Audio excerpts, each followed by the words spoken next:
Bonjour frères et sœurs,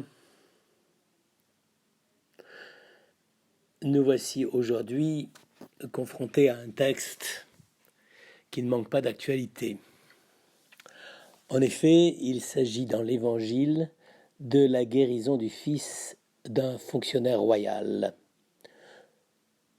On est près de Cana en Galilée et donc le fonctionnaire royal est un officier de Hérode Agrippa, non pas le grand Hérode dont on parle ailleurs, mais un petit, même pas roi, officier, un roi à la solde du pouvoir romain, qui n'a pas beaucoup de pouvoir et donc il a quand même une petite armée, j'allais dire, qui voudrait chez nous une police, n'est-ce pas?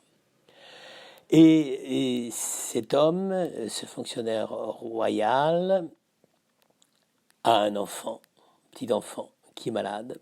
Et Jésus revient en Galilée et le fonctionnaire royal envoie des messagers, il va lui-même d'ailleurs, et il va lui-même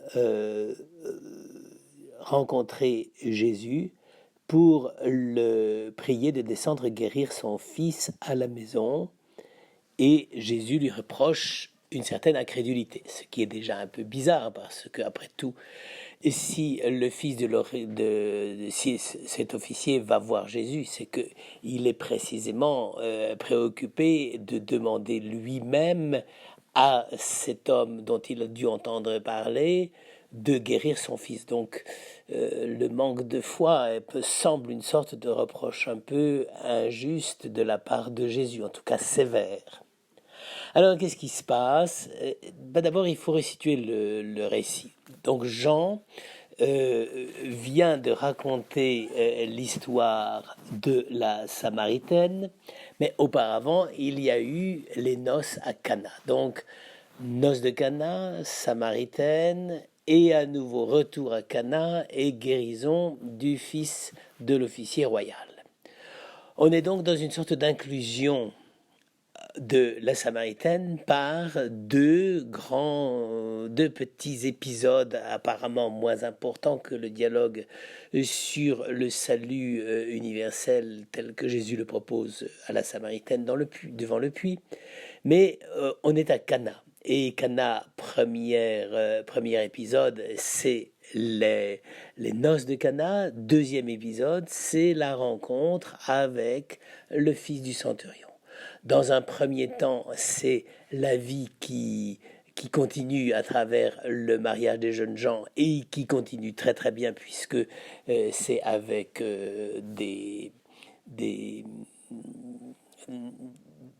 la multiplication du vin, enfin la transformation de l'eau en vin.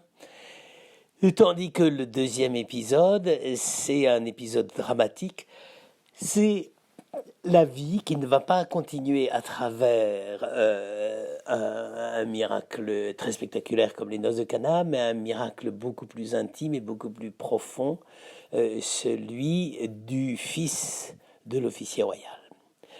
Dans les deux cas, vous remarquerez, c'est quand même toujours la continuité de la vie qui est en cause. Dans le mariage, c'est évident, si les jeunes se marient à Cana, c'est parce que ils veulent continuer la vie familiale, la tradition familiale. Et ici, quand l'officier royal va voir Jésus, c'est aussi pour que son fils continue à vivre et que la famille de cet officier royal puisse se développer à travers la vie de l'enfant dont il demande la guérison. Donc on est dans les deux cas dans une économie, si je puis dire, de la transmission et de la continuité du mystère de la vie à travers l'humanité. Mais dans les deux cas, cette tradition et cette transmission ne marchent pas tout à fait bien, puisque dans un cas, pour faire la noce de façon correcte, il faut évidemment avoir du vin et des ressources pour faire la fête.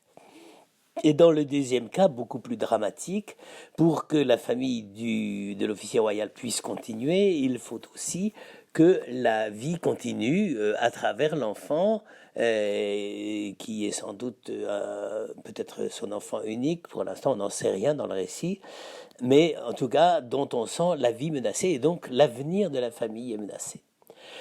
Comme vous le voyez, c'est quand même assez intéressant parce que de nos jours, actuellement, là où nous en sommes, c'est quand même un véritable problème de savoir comment la vie peut continuer, n'est-ce pas? Bon, avec l'officier royal, les noces de Cana, on n'en est pas à l'infection par le coronavirus sur tous les pays du monde, mais on est quand même dans cette question fondamentale, la vie humaine, la vie la vie des gens, comme on dit des fois, et est-ce qu'elle va continuer, est-ce qu'elle va se transmettre, est-ce que ça va durer? Bien sûr que si à Cana on finit par boire de l'eau d'Évian, c'est pas très très très grave. Mais enfin c'est quand même, est-ce que la joie du monde qui est capable de fêter les jeunes mariés va continuer? Dans le cas de l'officier royal, c'est beaucoup plus dramatique parce que le petit enfant peut éventuellement y laisser la vie. Et donc c'est plus proche de la situation que nous connaissons actuellement. Dans les deux cas, d'ailleurs, c'est assez intéressant la façon dont Jésus répond, n'est-ce pas? Dans le cas de Cana, j'allais dire, c'est une réponse de chic, sans se poser trop de problèmes. Marie insiste, et puis après, Jésus décide que bon, il va transformer l'eau en vin pour réjouir le cœur des convives. J'allais dire, c'est un miracle qui a plein de sens pour nous, parce que le vin dans la tradition méditerranéenne est évidemment la boisson par excellence. Nous ne sommes pas tentés de célébrer le Coca-Cola, contrairement à ce que pensent certains qui nous disent qu'il faut le boycotter. Mais toujours est-il, c'est une situation dans laquelle la vie doit continuer. Dans le deuxième cas, c'est plus dramatique, car la vie peut ne pas continuer.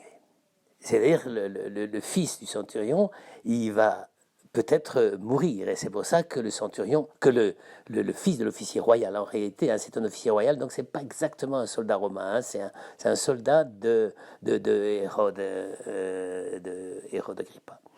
Et donc, il est obligé lui-même, ce chef d'armée, ce chef de police, n'est-ce pas, d'aller lui-même au devant et d'éprouver l'imminence de la mort, n'est-ce pas? Et curieusement, alors que dans la première scène du miracle de Cana, Jésus ne se fait pas trop prier, finalement, il rembarre un peu sa mère, mais finalement il y va assez volontiers, il fait remplir les jarres, il donne l'indication pour toute la procédure à suivre, tandis qu'ici il est quand même assez sévère pour cet homme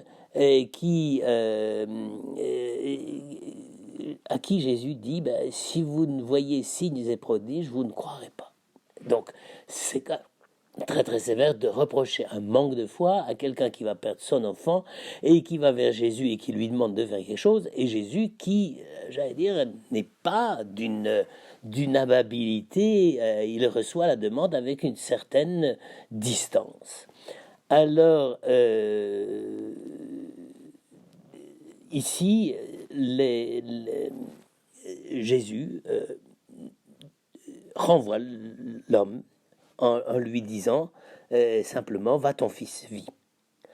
Alors, évidemment, si on fait le parallèle entre les deux situations, les deux réponses de Jésus, il y en a une qui est, j'allais dire, il ne veut pas que ça devienne une opération démagogique, hein, le miracle de Cana, donc il est obligé d'agir discrètement, et on ne sait pas que c'est Jésus qui a changé l'eau en vin, sur le moment en tout cas. Tandis que dans le deuxième, Jésus agit discrètement aussi, mais aussi en se faisant prier, quoi. Je veux dire, et en disant simplement ton fils vit. Alors, c'est assez intéressant. Pourquoi? Parce que dans le miracle de Cana, il est au milieu de l'assemblée de fête. Tandis que dans le miracle de la guérison du fils, il ne va même pas voir le fils. Ça, c'est quand même assez étonnant. Comme si, j'allais dire, le fait de se déplacer pour cet officier royal, c'était trop. Et autrement dit, ce que Jésus demande, et c'est ça si je puis dire, le progrès d'un miracle à l'autre, n'est-ce pas, la transformation du vin à la guérison du fils, c'est que là, Jésus met vraiment explicitement en jeu la foi du Père. C'est la première fois que Jésus présente, enfin dans l'évangile de Saint Jean, que Jésus présente un miracle dans lequel, j'allais dire, la foi de cet homme, de ce soldat, n'est-ce pas, qui, bon, et lui, il est carré, quoi. Il demande à Jésus, est-ce que tu peux me le guérir? Et il demande, puis c'est tout, n'est-ce pas? Et Jésus lui dit, je ne vais pas y aller. Je ne vais pas y aller, ton fils vit. Et ce ton fils vit, c'est la manière dont Jésus, à ce moment-là, met l'officier royal au pied du mur. C'est-à-dire, ici, parce qu'il y a vie d'homme en jeu, Jésus ne veut pas être, comment dire, dupe d'une sorte de pure demande, fais quelque chose pour moi. C'est, est-ce que tu peux adhérer de toi-même dans la foi à ce que tu me demandes? Autrement dit, est-ce que tu t'adresses simplement à un thaumaturge? Chose tout à fait possible, hein, je veux dire, en fait, peut-être que c'était même ça qu'il avait dans la tête. Ou bien, est-ce que tu t'adresses à moi comme le Seigneur de la vie? C'est-à-dire que là, on voit quand même la transformation. C'est pas un miracle pour dire, voyez ce que je suis capable de faire. C'est, est-ce que, quand tu fais cette demande, est-ce que tu comprends exactement, est-ce que tu penses vraiment ta démarche? Est-ce que, en fait, tu as déjà confessé qui je suis? Est-ce que tu as déjà compris ce que je peux faire? Et c'est pour ça que Saint Jean ajoute immédiatement, l'homme crut à la parole que Jésus lui avait dite et se mit en route. C'est-à-dire que la foi, d'une certaine manière, en tout cas dans la conscience du centurion, son acte de foi précède le constat que le fils, son enfant, est guéri. Ça, c'est évidemment un progrès dans la relation que nous pouvons avoir avec Dieu. Comment nous prions actuellement? C'est quand même assez intéressant, car nous sommes en pleine épidémie, etc. Nous faisons des prières, il y en a même qui ont inventé des prières à Saint-Roch, etc. Il aurait mieux fait de faire comme le centurion, de s'adresser directement à Jésus. Enfin, ça, c'est un autre problème. Mais ici, nous sommes vraiment devant le problème de la démarche du croyant. Un croyant, c'est quelqu'un qui anticipe par rapport au pouvoir de salut de Dieu.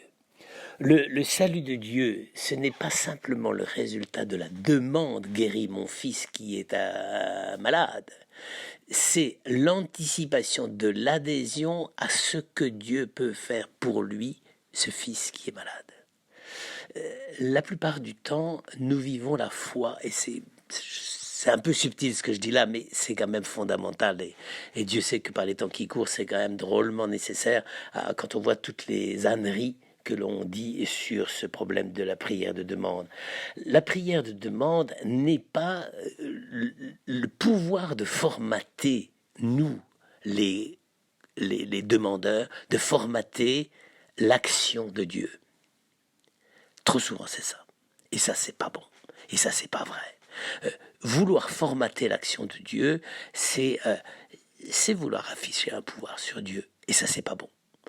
Alors que là, en réalité, Jésus lui dit, bon, écoute, ton fils vit. L'affaire est réglée. Comment tu réagis? Et il s'en va. Et il crut. Et donc, il n'a pas encore constaté.